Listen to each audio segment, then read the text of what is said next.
ਸੂਰਠ ਮਹਿਲਾ ਤੀਜਾ।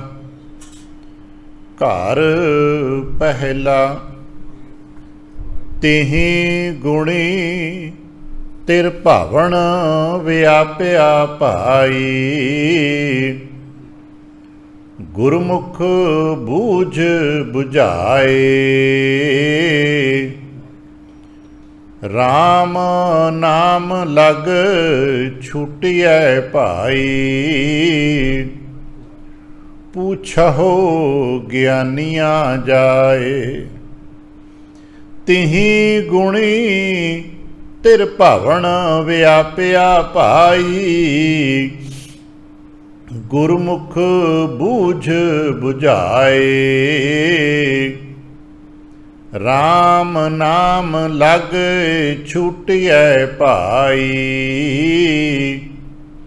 ਪੁੱਛਹੁ ਗਿਆਨੀਆਂ ਜਾਏ ਮਨ ਰੇ ਤ੍ਰੈ ਗੁਣ ਛੋੜ ਚੌਥਾ ਚਿਤ ਲਾਏ। ਹਰ ਜਿਉ ਤੇਰੇ ਮਨ ਵਸੈ ਭਾਈ।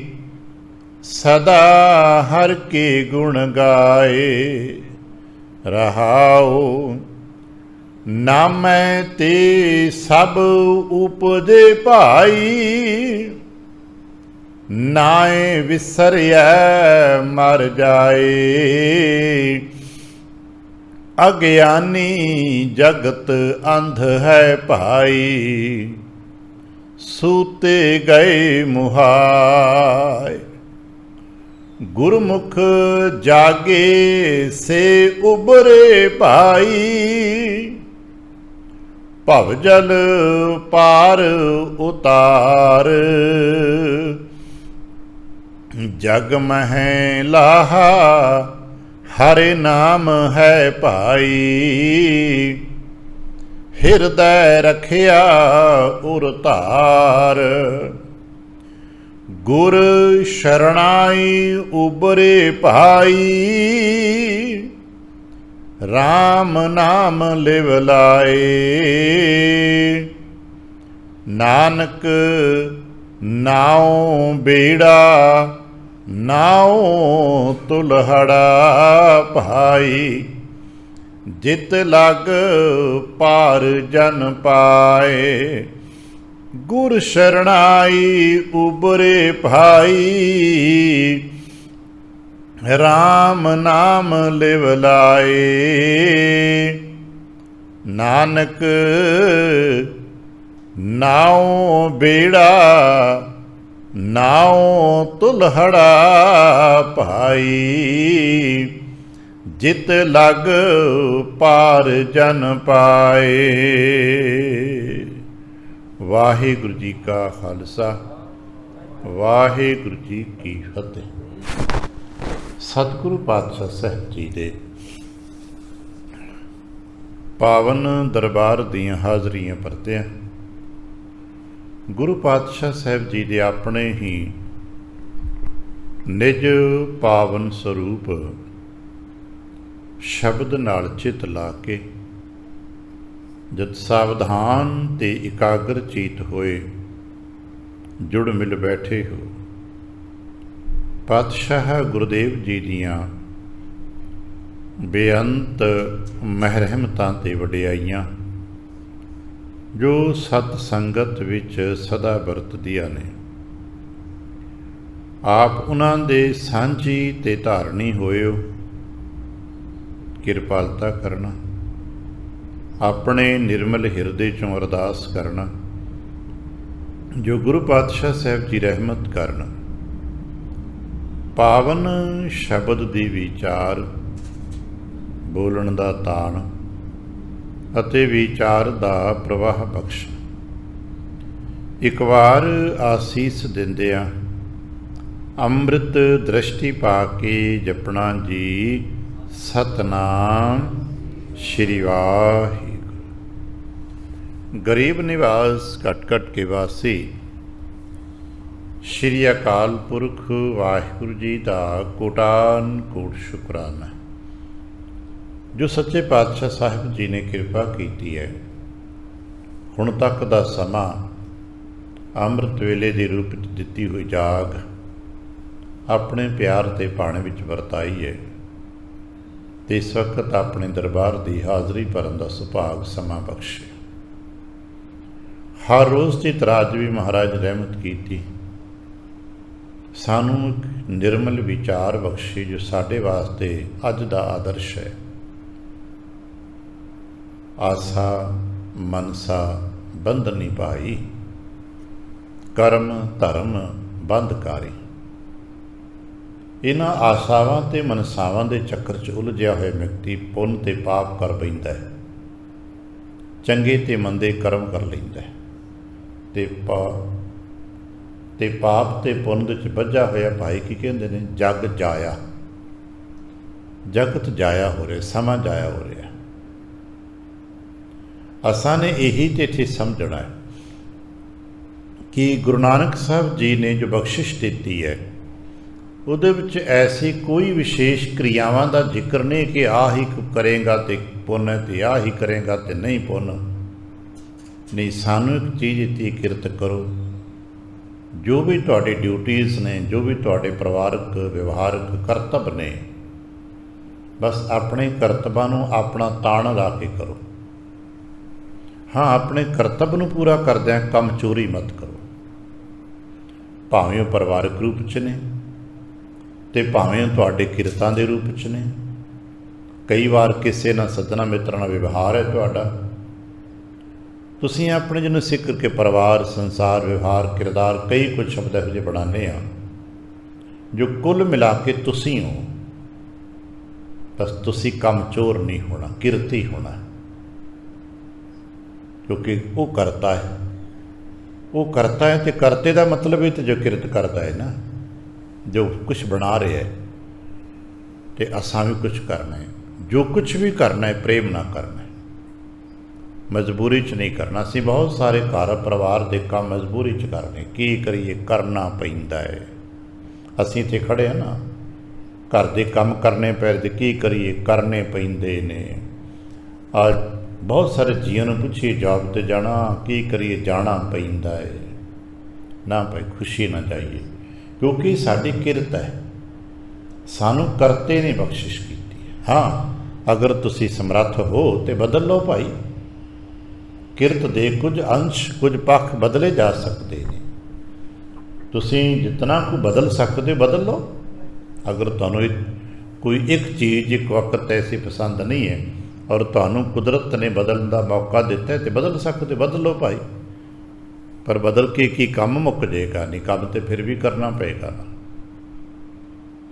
ਜਿੱਥੇ ਵੀ ਜਾਵਾਂਗੇ ਕੰਮ ਤੇ ਕਰਨਾ ਪਏਗਾ। ਇਸ ਕਰਕੇ ਪ੍ਰੇਮ ਨਾ ਕਰੀਏ, ਤੇ ਜਦੋਂ ਪ੍ਰੇਮ ਨਾ ਕਰਾਂਗੇ ਤੇ ਸੁਭਾਵਿਕ ਹੀ ਸਾਡਾ ਮਨ ਸ਼ਾਂਤ ਰਹੇਗਾ, ਤੇ ਸ਼ਾਂਤੀ ਹੀ ਤੇ ਧਰਮ ਦਾ ਪਹਿਲਾ ਸਰੂਪ ਹੈ। ਅਸੀਂ ਸਮਝ ਬੈਠੇ ਕਿ ਧਰਮ ਦਾ ਜੋ ਪਹਿਲਾ ਸਰੂਪ ਹੈ ਉਹ ਲਿਬਾਸ ਤੇ ਕਿਰਿਆਵਾਂ ਨੇ, ਨਹੀਂ। ਪਹਿਚਾਨ ਇੱਦਾਂ ਨਹੀਂ ਹੁੰਦੀ, ਪਹਿਚਾਨ ਸਾਡੇ ਮਨ ਦੀ ਸ਼ਾਂਤੀ ਤੋਂ ਹੁੰਦੀ ਹੈ। ਅਗਰ ਕਰਮ ਕਰਦਿਆਂ ਹੋਇਆ, ਵਿਵਹਾਰ ਕਰਦਿਆਂ ਹੋਇਆ ਅਸੀਂ ਸ਼ਾਂਤ ਹਾਂ, ਟਿਕੇ ਹੋਏ ਹਾਂ, ਤੇ ਅਸੀਂ ਧਰਮੀ ਹਾਂ, ਧਾਰਮਿਕ ਹਾਂ। ਤੇ ਜੇ ਅਸੀਂ ਬੇਚੈਨ ਹਾਂ, ਹਾਈਪਰ ਹਾਂ, ਆਪ ਪਰੇਸ਼ਾਨ, ਆਪਣੇ ਆਲੇ ਦੁਆਲੇ ਨੂੰ ਪਰੇਸ਼ਾਨ ਕਰਦੇ, ਕਾਹਦੇ ਧਰਮੀ ਅਸੀਂ ਕੁਝ ਨਹੀਂ ਖੱਟਦੇ। ਇਹੀ ਸਤਿਗੁਰ ਸਮਝਾ ਰਹੇ ਨੇ, ਭਾਈ ਅਸੀਂ ਆਸਾ ਤਿੰਨਾਂ ਗੁਣਾਂ ਦੇ ਵਿੱਚ ਬੱਝੇ ਹਾਂ। ਇਹਨਾਂ ਤੋਂ ਆਸ਼ਾਵਾਂ ਨਿਕਲਦੀਆਂ ਨੇ, ਕਿਉਂਕਿ ਜੋ ਮਨਸਾ ਹੈ ਉਹ ਮਨ ਤੋਂ ਨਿਕਲਦੀ ਹੈ। ਬੜਾ ਪਿਆਰਾ ਬਚਨ ਆਪਣੇ ਪਾਠ ਵੀ ਕੀ ਕਰਦੇ ਪੜ੍ਹਿਆ, ਮਨ ਕਾ ਕਹਿਆ ਮਨਸਾ ਕਰੈ, ਇਹ ਮਨ ਪੁੰਨ ਪਾਪ ਉਚਰੈ। ਮਨ ਕੁਝ ਖਿਆਲ, ਸੰਕਲਪ ਤੇ ਵਿਕਲਪ ਬਣਾਉਂਦਾ ਰਹਿੰਦਾ। ਜ਼ਰੂਰਤਾਂ ਹੁੰਦੀਆਂ ਨੇ, ਮਨ ਉਹਨਾਂ ਜ਼ਰੂਰਤਾਂ ਦੇ ਬਾਰੇ ਸੋਚਦਾ ਹੈ। ਉਹਨਾਂ ਜ਼ਰੂਰਤਾਂ ਨੂੰ ਪੂਰੀਆਂ ਕਰਨ ਵਾਸਤੇ ਜੋ ਮਨ ਵਿੱਚੋਂ ਸੰਕਲਪ ਨਿਕਲਦੇ ਨੇ ਉਹ ਮਨਸ਼ਾ ਬਣ ਜਾਂਦੀ। ਮੇਰੀ ਮਨਸਾ ਹੈ ਕੰਮ ਕਰਾਂ, ਇੱਦਾਂ ਕਰਾਂ, ਮੇਰੀ ਮਨਸਾ ਹੈ, ਮੇਰਾ ਕੰਮ ਪੂਰਾ ਜੇਗਾ। ਫਿਰ ਮਨਸਾ ਤੁਰ ਪੈਂਦੀ ਹੈ, ਉਹਨਾਂ ਦੇ ਸਦਕੇ ਚੰਗੇ ਤੇ ਮੰਦੇ ਕਰਮ ਹੋਣ ਲੱਗ ਪੈਂਦੇ ਨੇ, ਤੇ ਪਾਪ ਤੇ ਪੁੰਨ ਜਗ ਜਾਇਆ। ਭਾਈ ਕਿਉਂ ਜਾਂਦਾ? ਬਿਨਸੈ ਨਾਮ ਵਿਸਾਰੀ। ਇਹ ਜਗ ਸੰਸਾਰ ਸਾਰਾ ਮਾਇਆ ਦਾ ਮੋਹਿਆ ਹੋਇਆ ਹੈ। ਅੱਜ ਵੀ ਇਹੀ ਗਲੜੇ 'ਚ ਹੀ ਕਹਿੰਦੇ ਨੇ ਭਾਈ, ਤ੍ਰੈ ਗੁਣਾ ਚ ਅਧੀਨ ਕੀ ਕਰੀਏ। ਕੱਲ ਅਸੀਂ ਵਾਚ ਰਹੇ ਸਾਂ ਭਾਈ, ਨਾਮੈ ਹੀ ਤੇ ਸਭ ਉਪਜੈ ਭਾਈ। ਅੱਜ ਜਿਤਨਾ ਸੰਸਾਰ ਹੈ ਨਾਮ ਦੇ ਸਦਕੇ ਪ੍ਰਗਟ ਹੋਇਆ।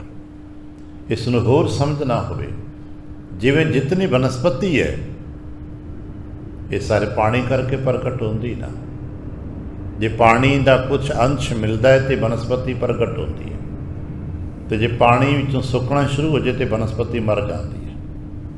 ਬੜਾ ਸਰਲ ਜਿਹਾ ਤਰੀਕਾ ਉਦਾਹਰਣ ਹੈ ਕਿ ਪਾਣੀ ਹੈ, ਬੀਜ ਸਾਡੇ ਕੋਲ ਬੜੇ ਵਧੀਆ ਨੇ, ਜ਼ਮੀਨ ਸਾਡੇ ਕੋਲ ਬੜੀ ਵਧੀਆ। ਜ਼ਮੀਨ ਅਤੇ ਬੀਜ ਹੈ, ਪਰ ਜੇ ਪਾਣੀ ਨਹੀਂ ਹੈ ਤੇ ਬੀਜ ਉਗਣਗੇ ਨਹੀਂ।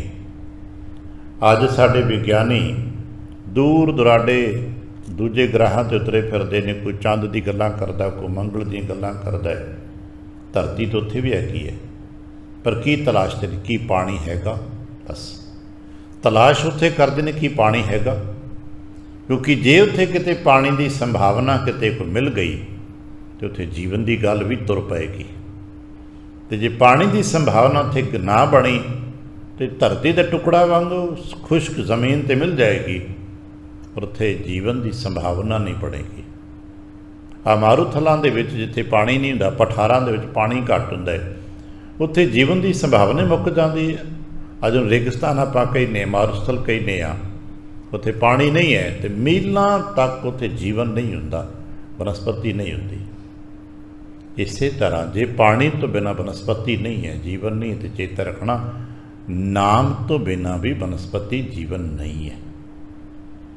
ਇਸੇ ਕਰਕੇ ਨਾਮ ਨੂੰ ਜਲ ਕਿਹਾ ਜਾਂਦਾ ਹੈ।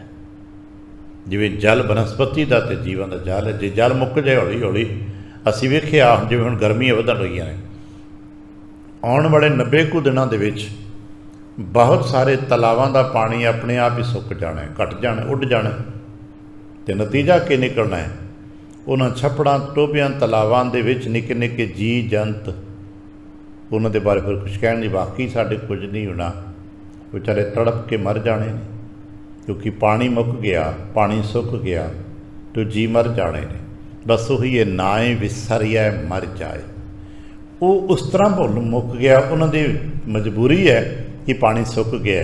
ਅਤੇ ਜੇ ਦੂਜੇ ਪਾਸਿਓਂ ਚੇਤਨਾ 'ਚੋਂ ਨਾਮ ਜਲ ਨਿਕਲ ਜਾਏ, ਨਾਮ ਦੀ ਕਲਾ ਨਿਕਲ ਜਾਏ, ਅਤੇ ਜੀਵਨ ਇਸੇ ਤਰ੍ਹਾਂ ਅੰਦਰੋਂ ਮਰ ਜਾਂਦਾ ਹੈ, ਤੜਪ ਰਹਿ ਜਾਂਦੀ ਬਾਕੀ। ਨਾਮੈ ਤੇ ਸਭ ਉਪਜੇ ਭਾਈ, ਨਾਏ ਵਿਸਰਿਆ ਮਰ ਜਾਏ। ਇਸ ਤਰ੍ਹਾਂ ਨਾਮ ਦੇ ਸਦਕੇ ਜੀਵਿਤ ਹਾਂ। ਇਸੇ ਕਰਕੇ ਸਾਨੂੰ ਕਹਿੰਦੇ ਨੇ ਨਾਮ ਵਿਸਾਰਨਾ ਨਹੀਂ, ਨਾਮ ਨੂੰ ਯਾਦ ਕਰਨਾ ਹੈ। ਨਾਮ ਕੀ ਹੈ? ਪ੍ਰਮਾਤਮਾ। ਪ੍ਰਮਾਤਮਾ ਦਾ ਨਾਮ ਯਾਦ ਕਰਨਾ ਹੈ, ਕਿਉਂਕਿ ਅਸੀਂ ਪ੍ਰਮਾਤਮਾ ਨੂੰ ਯਾਦ ਹੀ ਤਾਂ ਕਰ ਸਕਦੇ ਹਾਂ, ਪਕੜ ਤੇ ਸਕਦੇ ਨਹੀਂ, ਛੂਹ ਤੇ ਸਕਦੇ ਨਹੀਂ। ਅਤੇ ਯਾਦ ਕਰਨਾ ਹੀ ਉਹਦੇ ਨਾਲ ਜੁੜੇ ਰਹਿਣਾ ਹੈ, ਕਿਉਂਕਿ ਅੱਜ ਵੀ ਕਿਸੇ ਨਾਲ ਜੁੜੇ ਰਹਿਣ ਦੀ ਕੋਈ ਜੁਗਤ ਹੈ। ਯਾਦ ਕਰਦੇ ਰਹੀਏ, ਯਾਦਾਂ ਬਰਕਰਾਰ ਰਹਿਣ। ਅਤੇ ਯਾਦਾਂ ਤੋਂ ਟੁੱਟ ਗਿਆ, ਯਾਦਾਂ ਤੋਂ ਨਿਕਲ ਗਿਆ ਤੇ ਬੰਦਾ ਗਿਆ, ਕੌਣ ਹੁੰਦਾ ਹੈ? ਦੂਜੇ ਪਾਸੇ ਕਹਿੰਦੇ ਅਗਿਆਨੀ ਜਗਤ ਅੰਧ ਹੈ ਭਾਈ। ਪਰ ਕੀ ਕਰੀਏ, ਸੰਸਾਰ ਦੇ ਬਹੁਤ ਸਾਰੇ ਜੀਆਂ ਨੂੰ ਇਹ ਸਮਝ ਨਹੀਂ ਆ ਰਹੀ। ਸਭ ਕੁਝ ਨਿੰਦਾ ਚੁਗਲੀ ਸਮਝ ਹੈ, ਘਾਟੇ ਵਾਧੇ ਸਮਝ ਆ ਰਹੇ ਨੇ, ਆਪਣੇ ਰਿਸ਼ਤੇ ਨਾਤੇ ਕਮਜ਼ੋਰੀਆਂ ਸਮਝ ਆ ਰਹੀਆਂ ਨੇ, ਪਰ ਆਹ ਇੱਕ ਗੱਲ ਸਮਝ ਨਹੀਂ ਆ ਰਹੀ ਕਿ ਨਾਏ ਵਿਸਰਿਆ ਮਰ ਜਾਏ। ਇਹ ਗੱਲ ਸਮਝ ਨਹੀਂ ਆ ਰਹੀ ਕਿ ਨਾਮ ਦੇ ਸਦਕੇ ਹੀ ਜੀਵਨ ਹੈ। ਇਹ ਗੱਲ ਸਾਡੀ ਸਮਝ ਨਹੀਂ, ਆਖਾਂ ਜੀਵਾਂ ਵਿਸਰੈ ਮਰ ਜਾਓ, ਇਹ ਗੱਲ ਸਾਡੀ ਸਮਝ ਨਹੀਂ ਆ ਰਹੀ। ਸਾਨੂੰ ਸਮਝ ਆ ਰਿਹਾ ਰੋਟੀ ਖਾਵਾਂਗੇ ਤੇ ਜੀਵਾਂਗੇ, ਪਾਣੀ ਪੀਵਾਂਗੇ ਤੇ ਜੀਵਾਂਗੇ, ਪੈਸੇ ਕਮਾਵਾਂਗੇ ਤੇ ਜੀਵਾਂਗੇ। ਸਾਨੂੰ ਇਹ ਗੱਲਾਂ ਸਮਝ ਆ ਰਹੀਆਂ ਨੇ, ਨਿੰਦਾ ਚੁਗਲੀ ਦੀਆਂ ਗੱਲਾਂ ਸਮਝ ਆ ਰਹੀਆਂ ਨੇ, ਪਰ ਆਹ ਜੋ ਗੁਰਮੁਖ ਬੂਝ ਬੁਝਾਏ ਸੀ, ਇਹ ਗੱਲ ਸਾਡੇ ਖਾਨੇ 'ਚ ਨਹੀਂ ਪੈ ਰਹੀ ਕਿ ਨਾਮ ਹੈ ਤਾਂ ਜੀਵਿਤ ਹਾਂ। ਜੇ ਉਸਨੇ ਆਪਣੀ ਨਾਮ ਦੀ ਕਲਾ ਕੱਢ ਲਈ ਤੇ ਸਾਰਾ ਧਨ ਧਾਨ ਇੱਥੇ ਪਿਆ ਰਹਿ ਜਾਣਾ ਹੈ। ਅਸੀਂ ਸਿਕੰਦਰ ਦੀ ਗਾਥਾ ਚਲੋ ਪੜ੍ਹ ਤੇ ਲੈਨੇ, ਕਦੇ ਕਦੇ ਸੁਣ ਵੀ ਲੈਨੇ ਆ। ਕਹਿੰਦੇ ਨੇ ਜਦੋਂ ਆਪਣੇ ਲੋ ਸੰਸਾਰ ਦਾ ਜੇਤੂ ਹੋ ਕੇ ਵਾਪਸ ਘਰ ਨੂੰ ਜਾ ਰਿਹਾ, ਪ੍ਰਾਣ ਮੁੱਕਦੇ ਜਾਂਦੇ ਨੇ, ਅਤੇ ਆਪਣੇ ਵਕਤੀ ਹਕੀਮਾਂ ਨੂੰ ਕਹਿੰਦਾ ਬਾਈ ਜਿੰਨਾ ਧਨ ਖਰਚ ਹੁੰਦਾ ਜੇ ਕਰ ਦਿਓ, ਜੋ ਚਾਹੀਦਾ ਲੈ ਜਾਓ, ਜਿੱਥੋਂ ਜੋ ਮਿਲਦਾ ਜੇ ਲੈ ਕੇ ਆਓ, ਪਰ ਕੁਝ ਸਮਾਂ ਲੈ ਲਓ, ਕੁਝ ਸਵਾਸ ਮਿਲ ਜਾਣ। ਮੈਂ ਆਪਣੇ ਜੰਮਣ ਭਾਉ 'ਤੇ ਚਲਾ ਜਾਵਾਂ, ਆਪਣੇ ਮੁਲਕ 'ਤੇ ਚਲਾ ਜਾਵਾਂ, अपने देश चला जावा, जिथे जन्म लिया उत्थे चला जावा। पर सियाणे हकीम कहते ना राजन, जगत जितिया तुहानूं मुबारकां, तुसी जगत के महान जेतू हो गए, तुहानूं मुबारकां। सब कुछ तुसां खो लिया, लै लिया, पर सवास नहीं ले सकते, समा नहीं खो सकते, समा नहीं खरीद सकते। ਅਸੀਂ ਵੀ ਇੱਕ ਦੂਜੇ ਤੋਂ ਸਮਾਂ ਖਰੀਦਣ ਦੀ ਹੀ ਕੋਸ਼ਿਸ਼ ਕਰਦੇ ਹਾਂ। ਆ ਜਿਹੜੀਆਂ ਅਸੀਂ ਕਹਿੰਦੇ ਨਾ ਤਨਖਾਹਾਂ ਤੇ ਸੈਲਰੀ ਕੀ ਹੈ, ਦੂਜੇ ਦਾ ਸਮਾਂ ਹੀ ਲਿਆ ਜਾਂਦਾ ਹੈ। ਆ ਡਾਕਟਰਾਂ ਕੋਲ ਜਾਂਦੇ ਹੋ, ਵਕੀਲਾਂ ਕੋਲ ਜਾਂਦੇ ਹੋ, ਕੀ ਲੈਂਦੇ ਹੋ? ਸਮਾਂ ਹੀ ਤੇ ਲੈਂਦੇ ਹੋ। ਉਹ ਸਮਾਂ 10 15 20 ਮਿੰਟ ਦਿੰਦਾ ਹੈ, ਉਹਦੇ ਵਿੱਚ ਜੋ ਸਲਾਹ ਪੁੱਛਣੀ ਪੁੱਛ ਲਓ, ਜੋ ਦਵਾਈ ਪੁੱਛਣੀ ਪੁੱਛ ਲਓ, ਨਹੀਂ ਤੇ ਫਿਰ ਚੱਲ ਜਾਓ। ਵੈਲਿਊ ਤਾਂ ਸਮੇਂ ਦੀ ਹੈ ਨਾ। ਤੇ ਸਿਕੰਦਰ ਨੂੰ ਉਹਦੇ ਸਾਥੀਆਂ ਕਹਿਤਾ ਰਾਜਨ, ਹੁਣ ਸਮਾਂ ਨਹੀਂ ਖਰੀਦ ਸਕਦੇ, क्योंकि समा देने वाले ने हाथ खिंच लए ने। बस ये गल साड़ी समझ विच नहीं आ रही। महाराज कहने लगे जगत अंध है, जगत अज्ञानी अंध है भाई, जगत की गल समझ नहीं आ रही। और इस समझ वास्ते की करना पैना? जागना पैना है।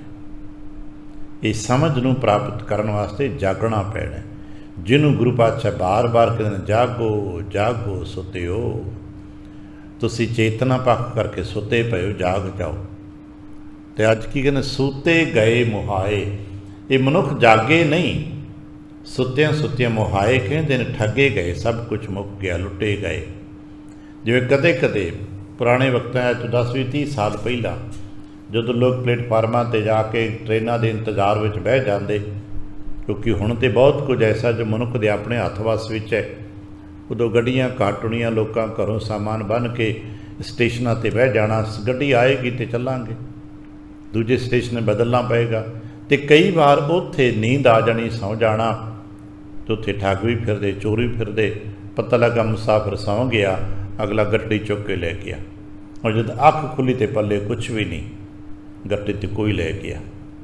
बगाना इलाका, बगाना देश, बगाना मुल्क के पल्ले कुछ नहीं। इस तरह सतगुरु कहने लगे सुते चोरी हो गई।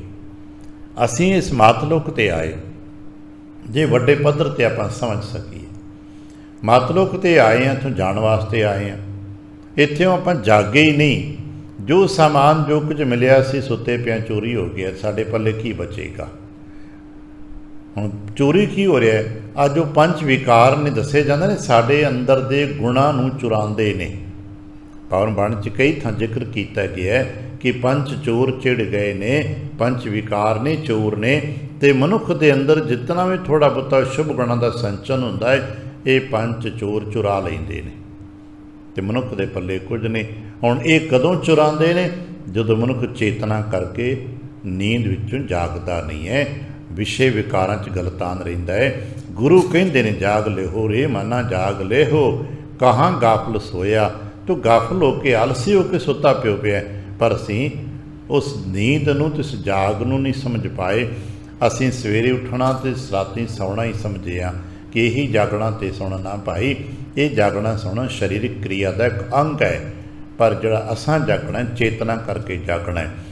तो चेतना करके जागण का जो मतलब है, सानू समझ आ जाए की करना है तो की नहीं करना। जिस दिन मनुख नूं ये समझ आ जाता है कि मैं की करना है की नहीं करना, हुण जाग खुलदी, समझ आ जाता है प्राणी तू आया लाहा लैण, लगा कित को पकड़े समुकदी चली रहण। पर की करिए, साढ़े च बहुते जी ये चेतना की जाग खुलती कोई नहीं, तो सुत्या सुत्या ही समा गुजर जाता है। अज कहने लगे सूते गए मुहाए। महाराज को जागता भी है? कहने लगे हाँ जागते नहीं। कौन जागते ने? गुरमुख जागे। सिर्फ गुरमुख जागदे ने गुरमुख कहा जाता। याद रखना, जो गुरमुखता है उसका कोई लिबास नहीं है, कोई वखरा शरीरक बनतर ताना बाना नहीं है, कोई जाति नहीं है, कोई वखरा स्वरूप नहीं है, कोई उम्र नहीं है, कोई दुनिया की विद्या नहीं है। गुरमुख होने वास्ते ना तो किसी विशेष जाति की लोड़ है, ना किसी विशेष धर्म क्रिया की लोड़ है, ना किसी विशेष प्रकार के लिबास कपड़े खाना पीना जाप ताप। गुरमुख बनने वास्ते सिर्फ जरूरत है अपने गुरु के बचन नूं सत करके मनना। बस इन्ना गुरमुख बनने वास्ते जरूरी है। जो गुरु कह रहे ने उन्होंने करना, उन्होंने मनना। सानू की है? गुरसिख हो तो गुरु के बचनों मन्निया, बस इन्ना ही काम है। ਧੰਨ ਗੁਰੂ ਰਾਮਦਾਸ ਮਹਾਰਾਜ ਦਾ ਇੱਕ ਬਚਨ ਜਿਹੜਾ ਵਾਰਤਕ ਸਾਖੀਆਂ 'ਚ ਅਸੀਂ ਕਈ ਵਾਰ ਪੜ੍ਹਦੇ ਹਾਂ। ਸਿਆਣੇ ਕਹਿੰਦੇ ਨੇ ਕਿ ਗੁਰੂ ਰਾਮਦਾਸ ਮਹਾਰਾਜ ਜੀ ਜਦੋਂ ਬਾਣੀ ਦੇ ਉਚਾਰਨ ਤੋਂ ਜਾਂ ਕਾਰ ਵਿਹਾਰ 'ਚ ਬੈਠੇ ਹੁੰਦੇ ਤੇ ਅਕਸਰ ਇੱਕ ਬਚਨ ਕਹਿੰਦੇ ਜੋ ਹਿੰਦੀ ਨਾਲ ਭਰਿਆ ਹੁੰਦਾ, ਗੁਰੂ ਕਹੈਂ ਕਿਆ ਹਮ ਕਰੈਂ ਕਿਆ। ਇਹ ਖਿਆਲ ਰੱਖਿਆ ਕਰੋ ਭਾਈ, ਗੁਰੂ ਸਾਹਿਬ ਕੀ ਕਹਿੰਦੇ ਨੇ ਤੇ ਅਸੀਂ ਕੀ ਕਰ ਰਹੇ ਹਾਂ, ਕਿ ਐਸਾ ਤੇ ਨਹੀਂ ਅਸੀਂ ਜੋ ਕਰ ਰਹੇ ਹੋਈਏ ਉਹ ਗੁਰੂ ਸਾਹਿਬ ਦੇ ਕਹਿਣ ਦੇ ਉਲਟ ਹੋਵੇ। ਤੇ ਜੇ ਇਸ ਤਰ੍ਹਾਂ ਹੈ ਤੇ ਭਾਈ ਤੁਸੀਂ ਸਫਲ ਨਹੀਂ ਹੋਗੇ, ਇਸ ਤਰ੍ਹਾਂ ਤੇ ਨਾਕਾਮ ਹੋ ਜਾਓਗੇ। ਇਸ ਕਰਕੇ ਉਹ ਕਰੀ ਗੁਰ ਕਹਿਆ ਸਾਕਾਰ ਕਮਾਵੋ, ਜੋ ਗੁਰੂ ਕਹਿ ਰਹੇ ਨੇ ਉਸ ਨੂੰ ਕਮਾਓ। ਅਸੀਂ ਬੜੇ ਪਿਆਰ ਨਾਲ ਮੰਨਦੇ ਹਾਂ, ਤਨ ਮਨ ਧਨ ਸਭ ਸੌਂਪ ਗੁਰ ਕਾਓ, ਹੁਕਮ ਮੰਨੀਐ ਮਹਿਲ ਪਾਈਏ। ਹੁਕਮ ਮੰਨਾਂਗੇ ਤੇ ਪ੍ਰਵਾਨਗੀ ਦਾ ਨਿਸ਼ਾਨ ਮਿਲੇਗਾ। ਅੱਜ ਕਹਿਣ ਲੱਗੇ ਗੁਰਮੁਖ ਜਾਗੇ ਸੇ ਉਭਰੇ ਭਾਈ। ਜਿਹੜੇ ਗੁਰਮੁਖ ਬਣ ਗਏ, ਗੁਰੂ ਦੀ ਰਾਹੀਂ ਜਿਹੜੇ ਉਹ ਜਾਗੇ ਨੇ ਜਾਂ ਜਿਹੜੇ ਜਾਗੇ ਨੇ ਉਹ ਗੁਰਮੁਖ ਬਣ ਗਏ। ਇਹ ਪੂਰਕ ਨੇ, ਇੱਕ ਦੂਸਰੇ ਦੇ ਇਕੱਠੇ ਦਾਮ ਨੇ। ਜਿਹੜੇ ਜਾਗੇ ਉਹੀ ਗੁਰਮੁਖ ਨੇ, ਜੋ ਗੁਰਮੁਖ ਨੇ ਉਹ ਜਾਗੇ ਹੋਏ ਨੇ। ਅਸੀਂ ਇੱਥੇ ਬੈਠੇ ਹਾਂ, ਅਸੀਂ ਕਹਿਣ ਨੂੰ ਤੇ ਅਸੀਂ ਘਰੋਂ ਜਾਗ ਕੇ ਆਏ ਹਾਂ, ਪਰ ਅਸੀਂ ਜਾਗਣ ਵਾਸਤੇ ਆਏ ਹਾਂ। ਕਿਤੇ ਇੱਥੇ ਬੈਠੇ ਹਾਂ, ਗੁਰੂ ਕਾ ਕੋਈ ਬਚਨ ਕੋਈ ਬਾਣੀ ਤੁਕ ਪੜ੍ਹਦਿਆਂ ਸੁਣਦਿਆਂ ਸਾਡੇ ਅੰਦਰ ਪਿੰਨ ਕਰ ਜਾਏ, ਸਾਨੂੰ ਚੋਟ ਲੱਗ ਜਾਏ ਤੇ ਅਸੀਂ ਚੇਤਨ ਹੋ ਜਾਈਏ, ਜਾਗਚੀ ਹੋਣ ਤੱਕ ਤੇ ਕੀ ਕਰ ਰਹੇ ਹਾਂ। ਕਦੇ ਕਦੇ ਹੁੰਦਾ ਹੈ, ਆਪ ਦਾ ਸਭ ਦਾ ਜਾਤੀ ਤਜਰਬਾ ਹੋਵੇਗਾ, ਪਾਠ ਕਰਦਿਆਂ ਕਥਾ ਕੀਰਤਨ ਕਰਦਿਆਂ ਸੁਣਦਿਆਂ ਕਦੇ ਕਦਾਈ ਕੋਈ ਗੱਲ ਐਸੀ ਹੁੰਦੀ ਹੈ ਜਿਹੜੀ ਅਚਾਨਕ ਸਾਨੂੰ ਝੰਜੋੜ ਕੇ ਰੱਖ ਦਿੰਦੀ ਹੈ, ਔਰ ਬੜੇ ਲੰਬੇ ਸਮੇਂ ਤੱਕ ਉਹ ਗੱਲ ਸਾਨੂੰ ਪ੍ਰਭਾਵਿਤ ਕਰਦੀ ਹੈ, ਅਪੀਲ ਕਰ ਜਾਂਦੀ ਹੈ। ਦਾ ਮਤਲਬ ਉਹ ਸਾਨੂੰ ਜਗਾ ਦਿੰਦੀ ਹੈ। ਕਿਤਨੇ ਸਮੇਂ ਲਈ ਜਗਾਉਂਦੀ ਹੈ ਅਲੱਗ ਬਾਤ ਹੈ। ਅਸੀਂ ਕਿਤਨੇ ਸਮੇਂ ਲਈ ਜਾਗਦੇ ਹਾਂ ਇਹ ਸਾਡੀ ਜਾਗਣ ਤੇ ਚੇਤਨਤਾ 'ਤੇ ਨਿਰਭਰ ਕਰਦਾ ਹੈ, ਪਰ ਹਰ ਗੱਲ ਸਾਨੂੰ ਝੰਜੋੜਦੀ ਹੈ। ਨਹੀਂ ਤੇ ਅਸੀਂ ਬਹੁਤੇ ਜੀ ਕਿਹੋ ਜਿਹੇ ਹੁੰਦੇ ਹਾਂ, ਗੁਰੂ ਦੀ ਗੱਲ ਸੁਣ ਕੇ ਜਾਗਦੇ ਹਾਂ, ਪਾਸੇ ਵੱਟ ਕੇ ਸੌਂ ਜਾਂਦੇ ਹਾਂ। ਜਿਵੇਂ ਬੱਚਿਆਂ ਨੂੰ ਮਾਪੇ ਜਗਾਉਂਦੇ ਨੇ, ਬੱਚਾ ਸਕੂਲ ਜਾਣ ਦਾ ਸਮਾਂ ਹੈ, ਉਹ ਪਾਸਾ ਵੱਟ ਕੇ ਫਿਰ ਸੌਂ ਜਾਂਦੇ ਨੇ, ਉਹ 10 ਮਿੰਟ ਬਾਅਦ ਆ ਕੇ ਫਿਰ ਦੇਖਦੇ ਨੇ, ਫਿਰ ਉੱਥੇ ਸੁੱਤਾ ਪਏ। ਸਾਨੂੰ ਵੀ ਕਿਹਾ ਰੇ ਜਨ ਉਥਾਰੈ ਦਬਿਓਹੇ, ਇਹਨੂੰ ਉਥਾਰਾ ਕਹਿੰਦੇ ਨੇ, ਜਿਹਨੂੰ ਅਸੀਂ ਨਿੰਦਰਾਸਾ ਕਹਿ ਦਿੰਦੇ ਹਾਂ। ਨੀਂਦ ਨਹੀਂ ਖੁੱਲ੍ਹਦੀ, ਇੰਨੀ ਜ਼ਿਆਦਾ ਪ੍ਰਭਾਵਿਤ ਹੈ ਕਿ ਪਾਸੇ ਮਾਰਦਾ ਹੈ। ਮਾਤਾ ਪਿਤਾ ਜਗਾਉਂਦੇ ਨੇ, ਫਿਰ ਹਾਂਜੀ ਉੱਠਦਾ ਹਾਂ 5 ਮਿੰਟ 10 ਮਿੰਟ, ਪਤਾ ਲੱਗਾ 5-10 ਮਿੰਟ ਵਿੱਚ ਹੀ ਸਾਰਾ ਸਵੇਰ ਗੁਜ਼ਰ ਜਾਂਦਾ। ਇਸੇ ਤਰ੍ਹਾਂ ਅਸੀਂ ਵੀ ਕੀ ਕਰਦੇ ਹਾਂ, ਕੱਲ੍ਹ ਤੋਂ ਕਰਾਂਗੇ, ਅੱਛਾ ਅੱਜ ਨਹੀਂ ਲੇਟ ਹੋ ਗਏ ਕੱਲ੍ਹ ਤੋਂ ਕਰਾਂਗੇ, ਅੱਜ ਨਾ ਥੱਕੇ ਸਾਂ ਆ ਹੋ ਗਿਆ ਕੱਲ੍ਹ ਤੋਂ ਕਰਾਂਗੇ। ਉਥਾਰਾ ਜੇ ਬੈਠ ਗਏ ਤਦ ਵੀ ਗੱਲ ਨਹੀਂ ਬਣ ਪਾ ਰਹੀ। ਇਹ ਉਥਾਰਾ ਹੈ, ਨਿੰਦਰਾਸਾ, ਸਾਡੇ 'ਤੇ ਆਲਸ ਦਾ ਪ੍ਰਭਾਵ ਹੈ ਅਤੇ ਇਹਨੇ ਸਾਡਾ ਸਮਾਂ ਖਤਮ ਕਰ ਦਿੱਤਾ ਹੈ। ਜਿਹੜੇ ਗੁਰੂ ਕਾ ਬਚਨ ਸੁਣ ਕੇ ਜਾਗ, ਇਸੇ ਕਰਕੇ ਸਿਆਣੇ ਕਹਿੰਦੇ ਨੇ ਜਦੋਂ ਜਾਗ ਆ ਜਾਏ ਉਦੋਂ ਬਿਸਤਰ ਤਿਆਗ ਦਿਓ। ਇਹ ਆਲਸ ਦਾ ਬਿਸਤਰ ਤਿਆਗ ਦਈਏ। ਕੀ ਹੁੰਦਾ ਹੈ ਫਿਰ? ਉਭਰੇ, ਉਭਰੇ ਦਾ ਮਤਲਬ ਹੁੰਦਾ ਉੱਤੇ ਆ ਜਾਣਾ, ਤਰ ਜਾਣਾ। ਜਿਵੇਂ ਕੋਈ ਡੁੱਬ ਰਹੇ ਹੋਣ ਅਤੇ ਇੱਕ ਸਹਾਰਾ ਮਿਲ ਜਾਏ ਅਤੇ ਪਾਣੀ ਦੇ ਉੱਤੇ ਆ ਜਾਂਦੇ ਨੇ, ਹੁਣ ਉਹਨੂੰ ਸਾਹ ਆਉਣ ਲੱਗ ਪੈਂਦਾ, ਹੁਣ ਉਹ ਡੁੱਬਦੇ ਨਹੀਂ ਗਏ, ਉਹ ਬਚ ਜਾਂਦੇ ਨੇ। ਇਸੇ ਤਰ੍ਹਾਂ ਜਿਹੜੇ ਗੁਰੂ ਕਾ ਸ਼ਬਦ ਸੁਣ ਲੈਂਦੇ ਨੇ ਉਹ ਭਵਜਲ ਦੇ ਉੱਪਰ ਆ ਜਾਂਦੇ ਨੇ। ਹੈ ਤੇ ਭਵਜਲ ਦੇ ਵਿੱਚ ਹੀ, ਪਰ ਹੁਣ ਭਵਜਲ ਦੇ ਵਿੱਚ ਤਰਦੇ ਫਿਰਦੇ ਨੇ, ਡੁਬਕੀਆਂ ਨਹੀਂ ਲਗਾ ਰਹੇ। ਗੁਰਮੁਖ ਜਾਗੇ ਸੇ ਉਭਰੇ ਭਾਈ, ਭਵਜਲ ਪਾਰ ਉਤਾਰ। ਕਿਉਂਕਿ ਜਿਹੜੇ ਜਾਗ ਜਾਂਦੇ ਨੇ ਉਹਨਾਂ ਨੂੰ ਹੀ ਭਵਜਲ ਤੋਂ ਪਾਰ ਜਾਣ ਦਾ ਸਮਾਂ ਮਿਲਦਾ ਜੀ। ਜਿਹੜੇ ਚੇਤਨ ਹੋ ਜਾਂਦੇ ਨੇ ਉਹੀ ਇਸ ਯਾਤਰਾ ਨੂੰ ਪਾਰ ਕਰ ਸਕਦੇ ਨੇ, ਜੋ ਚੇਤਨ ਨਹੀਂ ਹੋਏ ਉਹ ਪਾਰ ਨਹੀਂ ਜਾ ਸਕਦੇ। ਤੇ ਭਵਜਲ ਤੋਂ ਤੇ ਪਾਰ ਤੇ ਜਾਣਾ, ਭਾਵੇਂ ਇੱਕ ਰੂਪਕ ਹੀ ਸਹੀ, ਪਰ ਅੱਜ ਤੱਕ ਜਿਤਨੀ ਵਾਰ ਅਸੀਂ ਪੜ੍ਹਿਆ ਹੀ ਪੜ੍ਹਿਆ ਕਿ ਭਵਜਲ ਤੋਂ ਪਾਰ ਜਾਣਾ, ਭਵਜਲੋਂ ਪਾਰ ਜਾਣਾ। ਰਾਰ ਅਸੀਂ ਬੈਠੇ ਹੋਏ ਹਾਂ ਵਿਚਕਾਰ ਭਵਜਲ, ਸਾਨੂੰ ਨਹੀਂ ਪਤਾ ਦਾ ਸਰੂਪ ਕੀ ਹੈ, ਪਰ ਜਾਣਾ ਜ਼ਰੂਰ। ਪਤਾ ਉਦੋਂ ਲੱਗਣਾ ਜਦੋਂ ਅਸੀਂ ਹੋਰ ਅੱਗੇ ਜਾਵਾਂਗੇ। ਜਿਹੜੇ ਗੁਰਮੁਖ ਬਣ ਜਾਂਦੇ ਨੇ, ਗੁਰੂ ਕੇ ਸਿੱਖ ਬਣ ਜਾਂਦੇ ਨੇ, ਉਹ ਇਸ ਭਵਜਲ ਤੋਂ ਪਾਰ ਉਤਰ ਜਾਂਦੇ ਨੇ। ਇੱਕ ਬੜਾ ਪਿਆਰਾ ਬਚਨ ਸੀ ਪੜ੍ਹਿਆ, ਸ਼ਾਇਦ ਉਹ ਥੋੜ੍ਹਾ ਬਹੁਤਾ ਸਮਝ ਆ ਜਾਏ। ਅੱਜ ਜਿਵੇਂ ਕਦੇ ਕਦੇ ਅਸੀਂ ਬੱਸ ਸਟੇਸ਼ਨ 'ਤੇ ਜਾਂਦੇ ਹਾਂ, ਬੱਸ ਅੱਡੇ 'ਤੇ ਜਾਂਦੇ ਹਾਂ, ਉੱਥੇ ਬੱਸ ਅੱਡੇ 'ਤੇ ਤਮਾਮ ਬੱਸਾਂ ਆਪਣੇ ਆਪਣੇ ਮੰਜ਼ਿਲਾਂ ਤੋਂ ਜਾਣ ਵਾਸਤੇ ਤਿਆਰ ਖੜ੍ਹੀਆਂ ਨੇ। उन्हां बसां दे किनारे खलोता होया एक बंदा उच्ची आवाज़ दे रहा हुंदा किसी अड्डे का नां लैके, जिस अड्डे ते बस जानी है उस अड्डे का नां लैके, उस शहर का नां लैके वो इशारा कर रहा, बोल रहा है तो कह रहे छेती आ जाओ, छेती आ जाओ। मान लो असीं अपने बस स्टैंड ते चले गए, अमृतसर साहब जाना है, तो वो उत्थे वेखांगे उत्थे एक बंदा खलोता बोल रहा है अमृतसर अमृतसर, विचकारले शहरों का भी नाम लेगा जिथों जिथों होकर बस जानी है, पर चूँकि अमृतसर साडा स्टॉप है, आखिरी मुकाम है, वो अमृतसर का नाम लेगा, पुकारेगा तो कहेगा छेती आ जाओ, छेती आ जाओ। तो जिन्होंने भाई अमृतसर जाना है वो छेती बसे बहन की कोशिश करते हैं, टिकटां लेंदे ने, बहिंदे ने।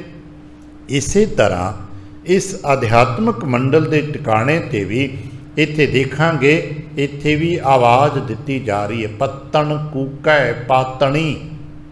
पत्तन कहते अड्डा टिकाणा, आम तौर पर असीं चलो समुद्र के किनारे पत्तन कह देने आ, पत्तन कूकै पातनी। उस पत्तन ते पातनी, पातनी कहते जो उत्थे रहने वाला उत्थों का जाणकार है, वो कूकदा पिया दे, कहंदा छेती आ जाओ, छेती आ जाओ, छेती आ जाओ।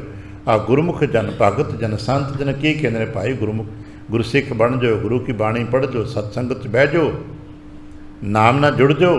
पत्तन कूकै पातनी ते कह के वंज हो बैठो छेती आओ, त्रुक बिलाड़ बिना देरी तू इस गुरु के जहाज विच बैठ जाओ।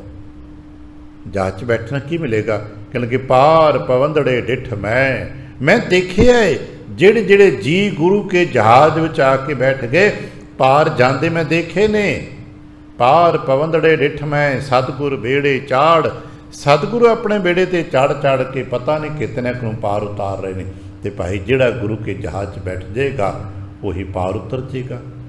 इस रस नूं इस रहस नूं होर समझ ना आवे, मारू विच अगे जावांगे पाठ करदे करदे साहस हो। असीं भी इस भौजल च अपना बेड़ा लैके तुर पे ने, चलो गुरु के जहाज ते नहीं बैठे, असीं अपना कोई ना कोई साजो समान इंतजाम करके तुर पैने आ, पर अगे साडा जहाज छोटा जिहा होएगा ना। मान लो साडे चों कोई ज्ञानी ध्यानी अपने आप नूं कहंदा कहांदा व्यक्ति भी तुर पवे ते की गुरु के जहाज का मुकाबला कर लेगा? क्योंकि गुरु का जहाज निर्मल पवित्र शांत है। तो साढ़े को की होएगा? पढ़ना बिख बोहे था लद्या दिया समुंद मंझार। असां ने की कीता है? बिख बोहे था, बिख कहते हैं जहर ईरखा निंदा चुगली साजो समान भर लिया तो तुर पे असी समुंदर विच अगे तैत भाव चली ना। कंधी दिसने आवई ना उरवार न पार, तुरते पे थोड़ी दूर जाके थक गए, ना तेन किनारा पता लग रहा, तेने परले पासे दा इस पासे दा, पानी ओ पानी नज़रां दे डक्को डोले खाते भटक जावांगे डुब जावांगे। उत्थे एक होर रहस्य मिलता है, जदों असीं इस तरह डुबदे हैं ना तो सतगुरु का जहाज फिर आ जाता है। जदों पुकारते हैं सच्चे पातशाह डुब चले ही, तुरते पए सां पर डुब चले हाँ, फिर सतगुरु का जहाज आ जाता है। फिर कहने लगे भाई इंज कर अपना जहाज छड्ड दे ते गुरु के जहाज च बैठ जा। अपने जहाज का अपने आसरे अपने परने अपनी दलीलां अपने तर्क अपने ज्ञान बुद्ध छड्ड गुरु के जहाज विच आ जा। कहने लगा मेरे ते गुरु के जहाज विच की फर्क है भाई? मेरा जहाज डुब जाएगा तो कि गुरु का जहाज नहीं डुबदा? महाराज कहने लगे नहीं, गुरु के जहाज डुबण वाला कारण ही कोई नहीं, क्योंकि जहाज़ां दे डुबण के जो कारण होंदे ना वो जां तो बहुता भार लद्या हुंदा है, जां हवा पै जाती है तो जां लोकां नूं अग लग जाती कदे इंजनां उंजनां नूं, तो तां ही डुबदे ना। तिथे पवन ना पाव को ना जल ना आकार। गुरु के इस जहाज विच ना पवन का प्रभाव पैंदा है, ना अग का प्रभाव पैंदा है, ना भार का प्रभाव पैंदा, ये केवल पार उतरता है। गुरु कृपा करन सी हौली हौली ये बूझ ये समझ साडे मन आ जाए कि असीं भवचलों पार जाना है तो केवल गुरु का जहाज गुरु का शब्द ही है।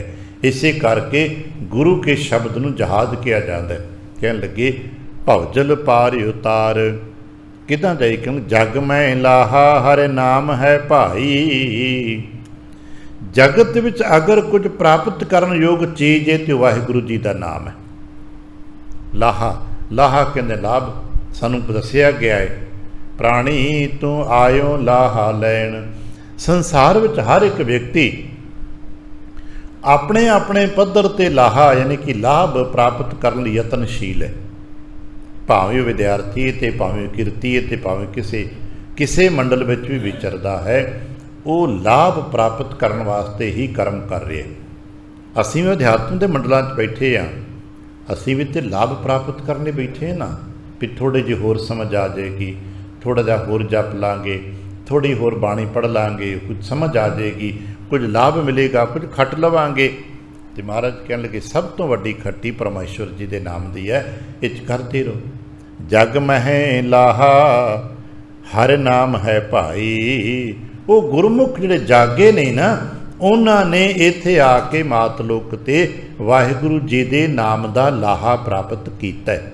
सानू दसिया है, तू लगा कित को फकड़े सब मुकदी चली रहन। को फकड़े कहते ने फजूल के कर्मां विच, को फकड़ तोलदा पिया, फजूल के कर्म करदा पिया। तू ये काम करें जिन्हें कोई लाभ नहीं है, फजूल है भाई। वो काम कर जिहदे विच कुछ लाभ मिले, तो वो कर्म साडा है वाहिगुरु जी के नाम का जप करिए, पठन पाठन करिए। सानू गुरु नानक जी कहते हैं किरत करदे जप करया करो, किरत करदे नाम जपिया करो, नाम का लाहा मिलता जाएगा। तो नतीजा की निकलेगा, रखना कित्थे है। कहने लगे हिरखे भाई हिरदय रखिया उर धार। और ये वाहिगुरु जी के नाम के लाभ नूं संभालना कित्थे है, हिरदे दे विच। और सुते सिद्ध ये नहीं वरस देना। सियाणे मनते ने जदों असीं चित्त वृत्ति नूं शांत करके बाणी पढ़न लग पैने आ, सुन लग पैने आ, तो सुते सिद्ध ही सानू नाम प्राप्त होने लग पैंदा और अचनचेत है। जदों भी असीं जिवें शांत चित्त होकर भोजन छकदे हाँ, भावें हल्के पद्धर दा ते भावें बहुत महंगा होवे, भावें पत्ते ते रख के खाइए तो भावें असीं सोने की चांदी की थाली रख के खाइए, असीं भोजन छकदे हाँ तो सानू मिलता की है। लोग कहणगे देखो जी स्वाद आउंदा है, बड़ा आनंद आया, बड़ी तृप्ति आई। भोजन छकण तो बाद विच दो चीज़ां मिलदियां ने। वक्ती तौर पर स्वाद मिलता है, थोड़े ज़्यादा समय लिए तृप्ति मिलती है, तो बहुते समय लिए तंदुरुस्ती मिलती है। स्वाद तो उन्ना चिर जिन्ना चिर खा रहे हैं, खट्टा मिठा सलूना जो भी है, हो सकता स्वाद हो या बेस्वाद हो, ये तो टैंपरेरी है। पर तृप्ति कितनी, रजेवा कितना 2-4-6 घंटिया का, किन्ना भी रज के खा लेंगे 4-6 घंटे बाद होर खाण नूं चित कर आएगा। पर जो तंदुरुस्ती है ना, वो सदैवी हो जाएगी, वो लंबे समय लिए साथ देगी।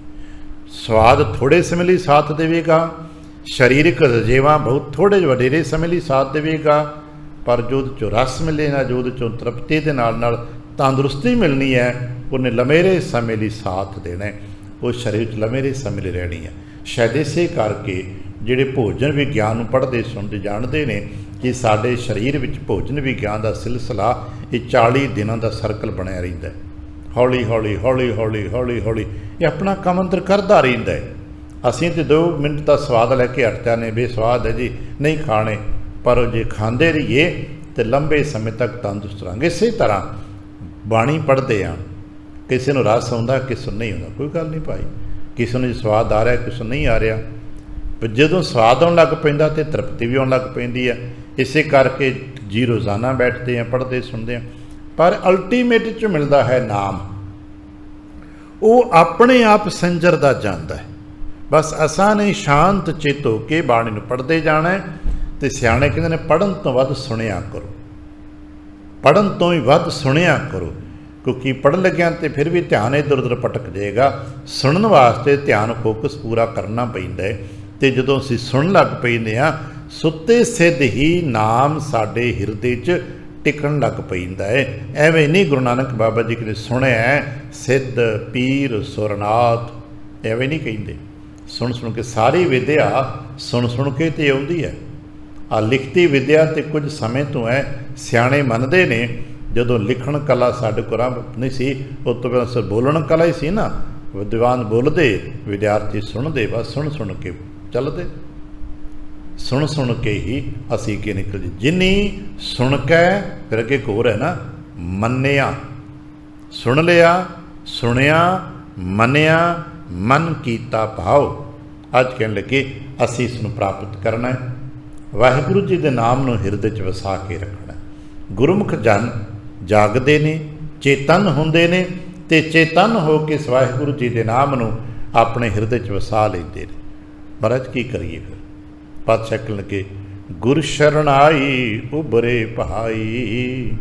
ਜਿਹੜੇ ਗੁਰੂ ਸਾਹਿਬ ਜੀ ਸ਼ਰਨ ਵਿੱਚ ਆ ਜਾਂਦੇ ਨੇ, ਜਿਵੇਂ ਆਪਾਂ ਦਰਬਾਰ 'ਚ ਬੈਠੇ ਹਾਂ, ਇਹ ਬਾਹਰੀ ਤੌਰ 'ਤੇ ਇੱਕ ਸ਼ਰਨ ਪ੍ਰਾਪਤ ਕਰਨ ਦਾ ਸਾਧਨ ਹੈ। ਜਿਵੇਂ ਗਰਮੀ ਲੱਗੀ ਹੋਵੇ ਤੇ ਅਸੀਂ ਕਿਸੇ ਰੁੱਖ ਦੀ ਛਾਂ ਹੇਠ ਜਾ ਬੈਠਦੇ ਹਾਂ, ਤੇ ਛਾਂ ਹੇਠ ਬੈਠਣ ਨਾਲ ਸ਼ਰਨ ਵਿੱਚ ਰਹਿਣ ਦਾ ਤੇ ਛਾਂ ਹੇਠ ਬੈਠਣ ਦਾ ਨਿਯਮ ਇੱਕੋ ਹੀ ਹੈ। ਅਸੀਂ ਗਰਮੀ ਦੇ ਵਿੱਚ ਸਤਾਏ ਹੋਏ ਰੁੱਖ ਦੇ ਨੇੜੇ ਜਾਂਦੇ ਹਾਂ, ਤੇ ਰੁੱਖ ਦੇ ਨੇੜੇ ਜਾ ਕੇ ਰੁੱਖ ਦੇ ਗੁਣ ਧਰਮ ਜਾਣ ਸਕਦੇ ਹਾਂ।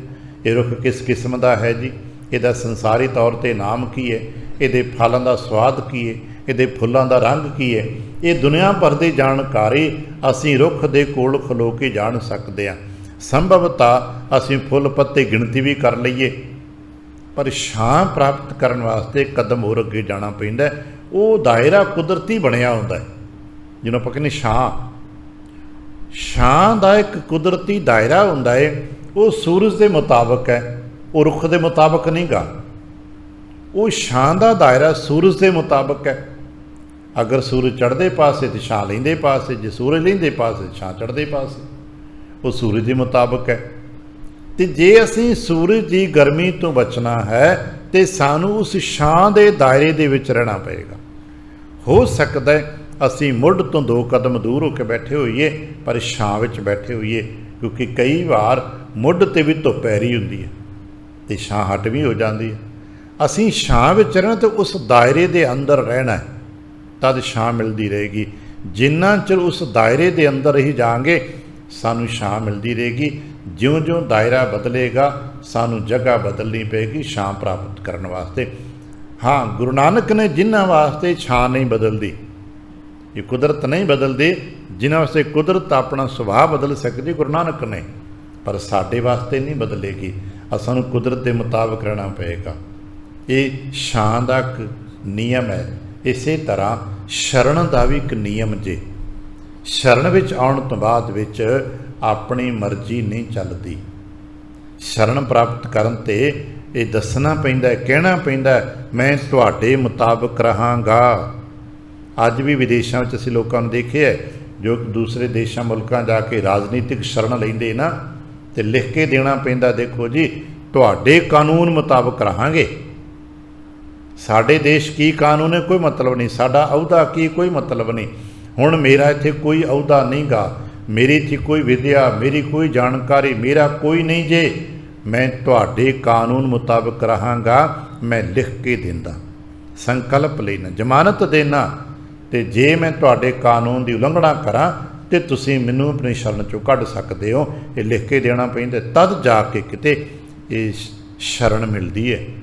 ਤੇ ਚੇਤਨਾ ਗੁਰੂ ਕੀ ਸ਼ਰਨ ਪ੍ਰਾਪਤ ਕਰਨ ਵਾਸਤੇ ਕੀ ਕਰਨਾ ਪੈਂਦਾ? ਇਹੋ ਜਿਹੇ ਨਿਯਮ ਗੁਰੂ ਕੀ ਸ਼ਰਨ ਵਿੱਚ ਹੈ। ਗੁਰੂ ਕੀ ਸ਼ਰਨ ਵਿੱਚ ਇਹ ਨਿਯਮ ਹੈ, ਆਪਣੀ ਮਰਜ਼ੀ ਨਹੀਂ ਚੱਲੇਗੀ। ਜਹ ਬੈਸਾਲੈ ਤਹ ਬੈਸਾ ਭਾਈ, ਜਹ ਭੇਜੈ ਤਹ ਜਾਓ। ਜਿੱਥੇ ਬੈਠਾਓਗੇ ਉੱਥੇ ਬੈਠਾਂਗਾ, ਜਿੱਥੇ ਭੇਜੋਗੇ ਉੱਥੇ ਜਾਵਾਂਗਾ, ਜੋ ਦਿਓਗੇ ਸੋ ਖਾਵਾਂਗਾ। ਗੁਰੂ ਕੀ ਸ਼ਰਨ ਵਿੱਚ ਵੀ ਇਹ ਨਿਯਮ ਚੱਲਦਾ ਹੈ। ਤੇ ਗੁਰੂ ਕਿੱਦਾਂ ਭੇਜਦੇ ਨੇ? ਕਿਰਤ ਕੇ ਬਾਂਧੇ ਤੁਰੇ ਫਿਰਦੇ ਆ, ਨੱਕ ਨੱਥ ਖਸਮ ਹੱਥ, ਕਿਰਤ ਧੱਕੇ ਦੇ, ਜਹਾਂ ਦਾਣੇ ਤਹਾਂ ਖਾਣੇ, ਨਾਨਕਾ ਸੱਚ ਹੀ। ਹੁਕਮ ਦੇ ਵਿੱਚ ਤੁਰੇ ਫਿਰਦੇ ਆ, ਪਰ ਸ਼ਰਨ ਵਿੱਚ ਰਹੀਏ। ਜਿੱਥੇ ਭੇਜਦਾ ਜਾਈਏ, ਹੁਕਮ ਹੈ ਮਾਲਿਕ ਦਾ ਨਾ, ਜਿਵੇਂ ਰੱਖਦਾ ਰਹੀਏ, ਜਿਵੇਂ ਬੁਲਾਉਂਦਾ ਬੋਲੀਏ, ਜੋ ਦੇ ਰਿਹਾ ਸੋ ਭੋਗੀਏ, ਸ਼ਰਨ ਮਿਲੇਗੀ।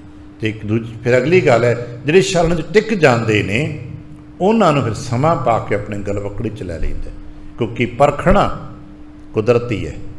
ਅਸੀਂ ਸੰਸਾਰ 'ਚ ਵੇਖਦੇ ਹਾਂ, ਹੁਣ ਗਰਮੀ ਆ ਗਈਆਂ, ਤੁਸੀਂ ਘੜੇ ਖਰੀਦਣੇ ਨੇ ਨਾ, ਅਜੇ ਮਿੱਟੀ ਦੇ ਘੜੇ ਨੇ, ਕੱਚੇ ਘੜੇ ਨੇ, ਕੋਈ ਕੀਮਤ ਨਹੀਂ ਹੋਤੀ। ਵੱਧ ਤੋਂ ਵੱਧ 2 ਮਹੀਨੇ 4 ਮਹੀਨੇ ਹੰਡਣਗੇ। ਕੱਚਾ ਇੱਕ ਪਿੱਲਾ ਘੜਾ ਵੀ ਖਰੀਦਦੇ ਹੋ ਤੇ ਫਿਰ ਵੀ ਉਹਨੂੰ 10 ਵਾਰ ਟੁਣਕਾ ਕੇ ਦੇਖਦੇ ਹੋ, ਪੁੱਛਦੇ ਹੋ ਭਾਈ ਠੀਕ ਹੈ, ਲੀਕੇਜ ਤਾਂ ਨਹੀਂ, ਚੌਂਦਾ ਤੇ ਨਹੀਂ, ਪਿੱਲਾ ਤੇ ਨਹੀਂ, ਵਧੀਆ ਹੈ। ਤੇ ਭਾਈ ਸਾਹਿਬ ਕਹਿੰਦੇ ਸੀ ਤੁਸੀਂ ਘੜਾ ਜੇ ਮਿੱਟੀ ਦਾ ਖਰੀਦਣਾ ਹੈ ਤੇ 10 ਵਾਰ ਟੁਣਕਾ ਕੇ ਦੇਖਦੇ ਹੋ, ਕਰਤੇ ਨੂੰ ਤੁਸੀਂ ਹਿਰਦਾ ਦੇਣਾ ਚਾਹੁੰਦੇ ਹੋ। ਮਹਾਰਾਜ ਚ ਨਾਮ ਪਾਉਣਾ ਹੈ ਤੇ ਕਿ ਉਹਨੂੰ ਪਰਖਣ ਦਾ ਹੱਕ ਨਹੀਂਗਾ। ਤੁਸੀਂ ਨਿੰਦਕ ਤੇ ਨਹੀਂ ਹੋ, ਤੁਸੀਂ ਚੁਗਲਖੋਰ ਤੇ ਨਹੀਂ ਹੋ, ਤੁਸੀਂ ਵਿਖੀ ਜੀਰ ਜ਼ਹਿਰ ਈਰਖਾ ਹੰਕਾਰ ਨਾਲ ਭਰੇ ਹੋਏ ਤੇ ਨਹੀਂ ਹੋ ਕਿ ਤੈਸਾ ਤੇ ਤੁਸੀਂ ਨਾਮ ਲੈ ਕੇ ਹੰਕਾਰ ਕਰ ਲਓ, ਨਾਮ ਲੈ ਕੇ ਲੋਕਾਂ ਨੂੰ ਮਾਰਨ ਤੁਰ ਪਓ, ਨਾਮ ਦੀ ਸ਼ਕਤੀ ਦੇ ਨਾਲ ਲੋਕਾਂ ਦਾ ਨੁਕਸਾਨ ਕਰਨ ਤੁਰ ਪਓ। ਐਸਾ ਤੇ ਨਹੀਂ ਹੈ। ਉਹ ਵੀ ਪਰਖਦਾ ਹੈ, ਉਹ ਪਰਖੇਗਾ ਕਿ ਇਹ ਯੋਗ ਹੈ ਇਸ ਨੂੰ ਨਾਮ ਦਿੱਤਾ ਜਾਏ। ਔਰ ਇਸ ਰਸ ਰਹੱਸ ਨੂੰ ਜਾਣਨਾ ਹੋਵੇ ਤੇ ਕਦੇ ਸੂਹੀ ਰਾਗ ਦਾ ਪਹਿਲਾ ਬਚਨ ਪੜ੍ਹ ਲੈਣਾ। ਭਾਂਡਾ ਧੋਏ ਬੈਸ ਧੂਪ ਦੇਵਾਓ, ਤਉ ਦੂਦੇ ਕੋ ਜਾਵੋ। ਮਹਾਰਾਜ ਕਹਿਣ ਲੱਗੇ ਗੁਰ ਸ਼ਰਨ ਵਿੱਚ ਟਿਕਣਾ ਇੱਕ ਨਿਯਮ ਹੈ। ਬਸ ਇਸੇ ਤਰ੍ਹਾਂ ਜਿਵੇਂ ਗੁਰੂ ਆਖੇ ਦੂਸਰੇ ਪਾਤਸ਼ਾਹ ਮਹਾਰਾਜ ਕੋਈ ਇੱਕ ਵਾਰ ਸਿੱਖਾਂ ਪੁੱਛਿਆ, ਮਹਾਰਾਜ ਸੰਗਤ ਵਿੱਚ ਸ਼ਰਨ ਵਿੱਚ ਆਈਏ ਕਿਵੇਂ ਆਈਏ? ਜਿਵੇਂ ਆਪਾਂ ਹੁਣ ਪੁੱਛਦੇ ਨੇ ਸੰਗਤ ਵਿੱਚ ਆਉਣ ਲਈ ਕਦੇ ਕਦੇ ਗਾਹੇ ਬਗਾਹੇ ਇੱਥੇ ਕੁਝ ਲਿਖ ਲੈਂਦੇ ਆ, ਕੋਈ ਕਹਿਣ ਲੱਗ ਪਈ ਨੇ ਇੱਦਾਂ ਦੇ ਕੱਪੜੇ ਪਾ ਕੇ ਆਇਆ ਕਰੋ, ਇੱਦਾਂ ਆਇਆ ਕਰੋ, ਇੱਦਾਂ ਆਇਆ ਕਰੋ। ਅਸੀਂ ਤੁਸੀਂ ਇੱਕ ਦੂਜੇ ਨੂੰ ਕਹਿੰਦੇ ਰਹਿੰਦੇ ਆ। ਦੂਸਰੇ ਪਾਤਸ਼ਾਹ ਮਹਾਰਾਜ ਨੂੰ ਵਕਤ ਦੇ ਸਿੱਖਾਂ ਪੁੱਛਿਆ, ਮਹਾਰਾਜ ਸੰਗਤ ਵਿੱਚ ਆਉਣਾ ਹੋਵੇ, ਸ਼ਰਨ ਵਿੱਚ ਆਉਣਾ ਹੋਵੇ ਤੇ ਸਾਨੂੰ ਕਿੱਦਾਂ ਆਉਣਾ ਚਾਹੀਦਾ ਹੈ? ਮਹਾਰਾਜ ਦੋ ਕੁ ਪਲ ਚੁੱਪ ਕਰ ਰਹੇ। ਉਹਨਾਂ ਫਿਰ ਪੁੱਛਿਆ, ਮਹਾਰਾਜ ਕਿਰਪਾ ਕਰੋ। ਮਹਾਰਾਜ ਕਹਿੰਦੇ ਜਿਵੇਂ ਮੁਰਦਾ ਕਬਰ ਵਿੱਚ ਜਾਂਦਾ ਹੈ। ਹੈਰਾਨ ਹੋ ਕੇ ਮਹਾਰਾਜ ਅਸੀਂ ਸੰਗਤ ਦੀ ਗੱਲ ਕਰਦੇ ਹਾਂ, ਸੰਗਤ ਵਿੱਚ ਜੀਵਿਤ ਮਨੁੱਖ ਹੁੰਦੇ ਨੇ, ਆਪ ਨੇ ਮੁਰਦਿਆਂ ਦੀ ਗੱਲ ਕਰ ਦਿੱਤੀ। ਸਤਿਗੁਰ ਕਹਿਣਗੇ ਕਦੇ ਮੁਰਦਾ ਦਫਨ ਕੀਤਾ ਜੇ? ਕਹਿਣ ਲੱਗੇ ਜੀ ਹਾਂ, ਗਾਹੇ ਬਗਾਹੇ ਅਕਸਰ ਮੁਰਦੇ ਦਫਨ ਕਰਦੇ ਦੇਖੀਦੇ ਨੇ। ਕਹਿਣ ਲੱਗੇ ਕਦੇ ਦੇਖਿਆ ਜੇ ਕਿ ਮੁਰਦੇ ਨੇ ਕਿਹਾ ਕਿ ਮੈਨੂੰ ਸੱਜੀ ਕਰਵਟ ਨਾ ਲਿਟਾਇਓ, ਖੱਬੀ ਕਰਵਟ ਲਿਟਾ ਦਿਓ? ਤੁਸੀਂ ਜਦੋਂ ਸੰਸਕਾਰ ਕਰਨ ਜਾਂਦੇ ਹੋ ਕਦੇ ਮੁਰਦੇ ਨੇ ਕਿਹਾ ਕਿ ਮੇਰੇ 'ਤੇ ਹਾਏ ਭਾਰੀ ਲੱਕੜ ਨਾ ਰੱਖਿਓ, ਬੜਾ ਭਾਰ ਲੱਗਦਾ, ਤੁਸੀਂ ਮੇਰੇ 'ਤੇ ਏਡੀ ਮੋਟੀ ਲੱਕੜ ਕਿਉਂ ਰੱਖ ਦਿੱਤੀ ਜੇ? ਮੈਂ ਤਾਂ ਨਹਾ ਕੇ ਆਇਆ, ਤੁਸੀਂ ਮੇਰੇ 'ਤੇ ਮਿੱਟੀ ਕਿਉਂ ਪਾਉਂਦੇ ਪਏ ਹੋ? ਕਿਉਂਕਿ ਮਹਾਰਾਜ ਉੱਤੇ ਮਰ ਚੁੱਕਾ ਹੁੰਦਾ, ਮੁਰਦਾ ਹੁੰਦਾ। ਕਹਿਣ ਲੱਗੇ ਇਸੇ ਤਰ੍ਹਾਂ ਗੁਰ ਸੰਗਤ ਵਿੱਚ ਆਉਣਾ ਅਤੇ ਮਰ ਕੇ ਆਉਣਾ, ਆਪਣੀ ਮਰਜ਼ੀ ਉਤਾਰ ਕੇ ਆਉਣਾ। ਇੱਥੇ ਜਿਵੇਂ ਗੁਰੂ ਬਿਠਾਉਣਗੇ, ਜਿਵੇਂ ਗੁਰੂ ਰੱਖਣਗੇ, ਜੋ ਗੁਰੂ ਦੇਣਗੇ ਇੱਦਾਂ ਹੀ। ਅਸੀਂ ਕਹਿੰਦੇ ਮੁੱਲ ਖਰੀਦੀ ਲਾਲਾ ਗੋਲਾ, ਜੋ ਗੁਲਾਮ ਕੀ ਹੈ, ਜੋ ਖਵਾਓਗੇ ਖਾਵਾਂਗਾ, ਜੋ ਪਹਿਨਾਓਗੇ ਪਹਿਨਾਂਗਾ, ਜਿੱਥੇ ਰੱਖੋਗੇ ਰਹਾਂਗਾ। ਕਹਿਣ ਲੱਗੇ ਬਸ ਇੱਥੇ ਗੁਰ ਸ਼ਰਨ ਆਈ ਉਭਰੇ ਭਾਈ। ਜੋ ਸ਼ਰਨ ਵਿੱਚ ਆ ਕੇ ਜੋ ਉਭਰ ਜਾਂਦੇ ਨੇ ਅਤੇ ਸ਼ਰਨ ਟਿਕਣ ਦੀ ਕੁਗਜੁਗਤ ਹੈ। ਰਾਮ ਨਾਮ ਲਿਵ ਲਾਏ, ਵਾਹਿਗੁਰੂ ਜੀ ਦੇ ਨਾਮ 'ਚ ਧਿਆਨ ਟਿਕ ਜਾਏ। ਜਿਵੇਂ ਹੁਕਮ ਵਰਦਾ ਉਵੇਂ ਉਵੇਂ ਹੋਣ ਲੱਗ ਪਈਏ ਅਤੇ ਫਿਰ ਪਤਾ ਲੱਗਦਾ ਹੈ ਨਾਨਕ ਨਾਉ ਬੇੜਾ ਨਾਉ ਤੁਲਹੜਾ ਪਾ। ਨਾਮ ਹੀ ਜਹਾਜ਼ ਹੈ, ਨਾਮ ਹੀ ਬੇੜਾ ਹੈ। ਗੁਰ ਪੌੜੀ ਬੇੜੀ ਗੁਰੂ, ਗੁਰ ਤੁਲਹਾ ਹਰਿਨਾਉ। ਜਿਵੇਂ ਸਾਗਰਾਂ ਤੋਂ ਪਾਰ ਕਰਨ ਵਾਸਤੇ ਕਿਸੇ ਕੋਲ ਬੇੜੀ ਹੋਏਗੀ, ਕਿਸੇ ਕੋਲ ਜਹਾਜ਼ ਹੋਏਗਾ। ਜਿਨ੍ਹਾਂ ਕੋਲ ਜਹਾਜ਼ ਅਤੇ ਬੇੜੀ ਨਹੀਂ ਹੁੰਦੀ ਉਹ ਕੀ ਕਰਦੇ ਨੇ, ਕੁਝ ਸੁੱਕੀਆਂ ਲੱਕੜਾਂ ਇਕੱਠੀਆਂ ਕਰਕੇ ਪੰਡ ਬਣਾ ਲੈਂਦੇ ਨੇ। ਆ ਪਿੰਡਾਂ 'ਚ ਬਜ਼ੁਰਗਾਂ ਵੇਖਿਆ ਹੋਣਾ ਹੈ, ਆ ਛੱਪੜਾਂ 'ਚ ਅੱਜ ਕਿਤੇ ਕੰਮ ਕਰਨ ਜਾਂਦੇ ਅਤੇ ਬੇੜੀ ਨਹੀਂ ਹੈ, ਜਹਾਜ਼ ਨਹੀਂ, ਕੀ ਕਰੋਗੇ? ਕੁਝ ਸੁੱਕੀਆਂ ਲੱਕੜਾਂ ਦੀ ਪੰਡ ਬੰਨ ਉੱਤੇ ਬੈਠ ਗਏ, ਹੁਣ ਡੁੱਬਦੇ ਨਹੀਂ ਹੋ। ਉਹਨੂੰ ਤੁਲਹਾ ਕਹਿੰਦੇ ਸੀ। ਇਸੇ ਕਰਕੇ ਗੁਰੂ ਮਹਾਰਾਜ ਜੀ ਨੇ ਆ ਗਏ ਕੋ ਕਿਛ ਤੁਲਹਾ ਬਾਂਧੋ, ਕਿਆ ਪਰਵਾਸਾ ਤਨ। ਕਹੇ ਨਾਮ ਹੀ ਤੁਹਾਡਾ ਤੁਲਹਾ ਜੇ, ਨਾਮ ਹੀ ਬੇੜੀ ਹੈ, ਨਾਮ ਹੀ ਪੌੜੀ। ਗੁਰ ਪੌੜੀ ਬੇੜੀ ਗੁਰੂ, ਗੁਰ ਤੁਲਹਾ ਹਰਿਨਾਉ। ਨਾਨਕ ਨਾਉ ਬੇੜਾ ਨਾਉ ਤੁਲਹੜਾ ਭਾਈ, ਜਿਤ ਲਗ ਪਾਰ ਜਨ ਪਾਏ। ਇਹ ਨਾਮ ਦੇ ਸਦਕੇ ਹੀ ਜੀ ਭੌਜਲੋਂ ਪਾਰ ਜਾਂਦੇ। ਗੁਰਦੇਵ ਕਿਰਪਾ ਕਰਨ ਅਸੀਂ ਨਾਮ ਦੇ ਪੱਲੇ ਪਕਲੀਏ, ਨਾਮ ਨਾਲ ਜੁੜ ਜਾਈਏ, ਨਾਮ ਜਹਾਜ਼ ਪ੍ਰਾਪਤ ਹੋ ਜਾਏ ਅਤੇ ਭੌਜਲ ਤੋਂ ਪਾਰ ਸੁਖੈਨ ਹੋ ਸਕੀਏ। ਨਹੀਂ ਤੇ ਆਸਾਵਾਂ ਅਤੇ ਮਨਸਾਵਾਂ ਦੇ ਸਾਗਰ 'ਚ ਡੁੱਬਦੇ ਰਹੀਏ। ਆਸਾ ਮਨਸਾ ਬੰਧਨੀ ਭਾਈ, ਕਰਮ ਧਰਮ ਬੰਧਕਾਰੀ, ਪਾਪ ਪੁਨ ਜਗ ਜਾਇਆ ਭਾਈ, ਬਿਨ ਸਹਿ ਨਾਮ ਵਿਸਾਰੀ। ਗੁਰਦੇਵ ਕਿਰਪਾ ਕਰਨ ਅਸੀਂ ਐਸਾ ਕਰ ਸਕੀਏ, ਸਾਨੂੰ ਬਖਸ਼ਿਸ਼ਾਂ ਮਿਲ ਸਕਣ। ਭੁੱਲ ਚੁੱਕ ਦੀ ਖਿਮਾ, ਆਸੀਸ ਦੇ ਪਿਆਰ ਦੇ ਫਤਿਹ ਬੁਲਾਵਣਾ। ਵਾਹਿਗੁਰੂ ਜੀ ਕਾ ਖਾਲਸਾ, ਵਾਹਿਗੁਰੂ ਜੀ ਕੀ ਫਤਿਹ।